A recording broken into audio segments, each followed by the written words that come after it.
Magandang araw po at magandang gabi sa mga nakakapanood sa gabi at sa lahat po ng naabot ng video na ito. Ngayon po, tingnan po natin itong pangyayaring ito, no? Yung paghuli kay Pastor Kibuloy. Kasi sinasabi niya po dati na siya daw ang Son of God. Ano? Mayabang niya itong sinasabi. Ano? Na may interview pa ito ng taga-ibang bansa. No? Sinasabi niya, siya daw ang Son of God.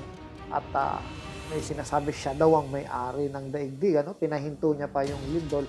Ngayon po ay parang bumaligtad. Hinuhuli po siya ng batas. Kaya didibatiin ako na ngayong katotohanan. Ako ang daan at ang buhay. Pag di kayo dumaan sa akin, hindi kayo pupunta sa langit. Ano ang didibati ko sa inyo? Ha? Paano niyo ko didibatiin yan? I am the way. Pag hindi kayo dumaan sa akin, hindi kayo pupunta ng langit. Kahit ano pong gawin yung pagtatampisaw niya. Paano ko kayo didibatiin yan? Akong may-ari ng kaluluwa niyo. Akong may-ari ng sanlibutan. Kayo. Ngayon, bibigyan natin ng reaction itong video na ito, yung pagkahuli sa kanya, kasi itatambal natin ito, ihahambing natin ito sa pagkahuli kay Kristo Jesus o ng ating Yeshua Messiah. Ito po kasi yung original na pangalan ng ating Panginoong Jesus, Yeshua, ano? O Messiah o Kristo. O ihahambing natin yung paghuli kay Kristo sa paghuli sa Kanya, no? Kasi tingnan natin kung kaparehas niya nga itong si Jesus, no? Tingnan natin. Ito po yung video.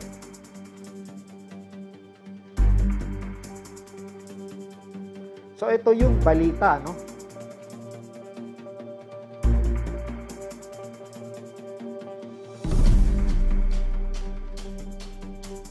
Kitang-kita po rito na napakaraming pulis, 2,000 pulis po yung nanghuli sa kanya, kasi dapat lang po yon dahil napakarami pong tagasunod nitong si Pastor Kibuloy, ano? So pinasok talaga yung compound. Pero ganyan din po kaya karaming sundalo o yung humuli kay Jesus o yung sa ating Panginoong Hesukristo o Yeshua, no? Ganyan karami rin kayang sundalo. So kung darating po tayo o kung pupunta tayo sa panahon noon, panahon pagkahuli ni Kristo, malamang ganito rin karaming sundalo ang humuli sa kanya. Bakit po? Dahil napakarami hong tagasunod ng ating Panginoong Jesus. At kung titingnan mo, pwedeng may humaharang din, ano? Kaya ang pamahalaan noon ay naglaan ng maraming sundalo para hulihin si Jesus. Pero napakalaki po ng pagkakaiba. Ito po yung pagkakaiba, no? Etong si Pastor Kibuloy, panoorin niyo po, ano? Dinidepensahan po siya ng mga tao niya. Nagtatago po kasi siya, no? Kung talagang sinasabi natin, nasa kanya ang Panginoon, hindi ho siya dapat matakot. Hindi ho siya dapat magtago. Yan po ang tandaan nyo, mga tagasunod ng kayo, no? Na tagasunod ni Pastor Kibuloy, no? Kung mahal niya kayo, kung naging mahal niyo siya, dapat isuko niyo siya. At dapat ho, harapin niya yung mga akusasyon sa kanya, no? Kung may nagawa siyang maganda sa inyo at naniniwala kayo na wala siyang kasalanan, huwag niyo po siyang itago. Huwag niyo po siyang depensahan. Ipakita ninyo na wala po siyang kasalanan. Si Kristo po kasi, ang ating Panginoong Jesus, ay kusang loob na sumama. Hindi po siya nagtago. Sumama po siya sa mga humuhuli sa kanya, mga sundalo, ano? O ngayon pinagkanulo siya. Maaaring ito, kaya merong tip. Kasi may nagkanulo din. Parang kay Kristo, ano? Pero, ang pagkakaiba po nila, si Kristo po, inawat niya yung mga supporters niya, yung mga apostol niya na huwag nang lumaban. Kagaya nung inawat niya si Pedro nung tagain nito yung isang yung tenga ng sundalo. Pinagaling pa ito ni Jesus. Dito po makikita yung pagka-divine ng ating Panginoon Jesus na isa siyang tunay. Ito pong si Pastor Kibuloy, halatang-halata naman po na siya'y peke, no? Siya'y huwad na pastors. Meron po siyang mga kasalanan na dapat na ibinibigtag sa kanya na dapat patunayan niya, pero nagtatago po siya. Bakit po siya nagtatago? Ibig sabihin, siya'y huwad, siya'y takot, siya ay walang Diyos sa puso. Kaya kayo pong mga supporters, sana isuko nyo na lang siya. Sana maintindihan nyo po na meron po tayong batas na umiiral na dapat po sinusunod. Ano? At pagka sinuway natin ito, may kapangyarihan po yung batas na yon para tayo ay saktan. Sa Biblia po yan.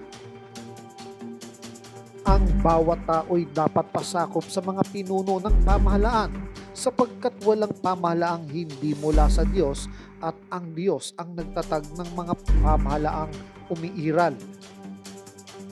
Kaya nga, ang lumalaban sa pamahalaan ay lumalaban sa itinalaga ng Diyos at sila'y nararapat sa parusa. Ang mga pinuno ay hindi dapat katakutan ng taong gumagawa ng mabuti. Ang mga gumagawa lamang ng masama ang dapat matakot. Kung ayaw mong matakot sa mga namumuno, gumawa ka ng mabuti at pararangalan ka nila. Sila'y mga lingkod ng Diyos para sa ikabubuti mo.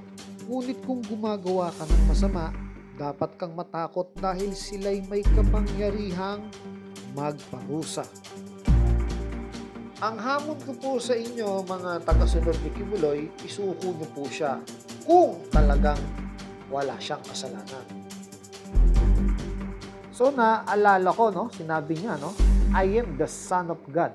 Although, di ko lang ano ibig niyang sabihin doon, kasi lahat naman tayo binigyan ng karapatang tumawag sa Diyos na Ama.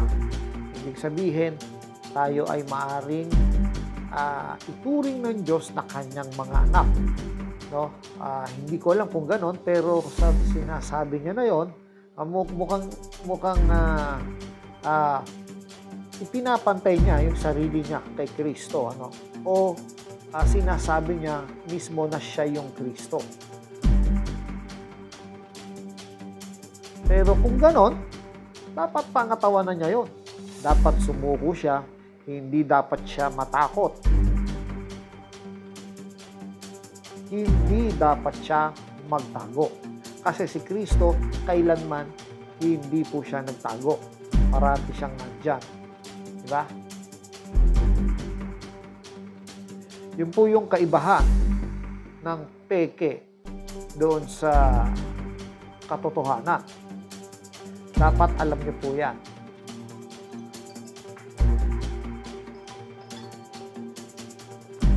Grabe ho, no? Talagang nakakahiya po yung nangyari sa kanya. Hindi naging maganda yung kanyang katapusan. Ano? Sana yung kanyang pangangaral ay sineryoso niya at hindi siya nasilaw sa pera. Siguro nung una ay devoted siya, pero nung bandang huli, nalason ng tinatawag natin ng kayamanan, ng daigdig na ito.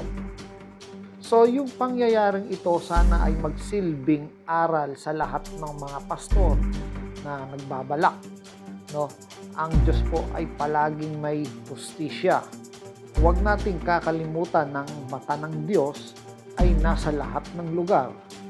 Nakikita niya po kayo, 24 oras po yan. Lagi nating tatandaan, huwag po nating dadayain ang sino man sa ating ating kapwa dahil nakabantay po ang ating Panginoon. Hanggang dito na lang po.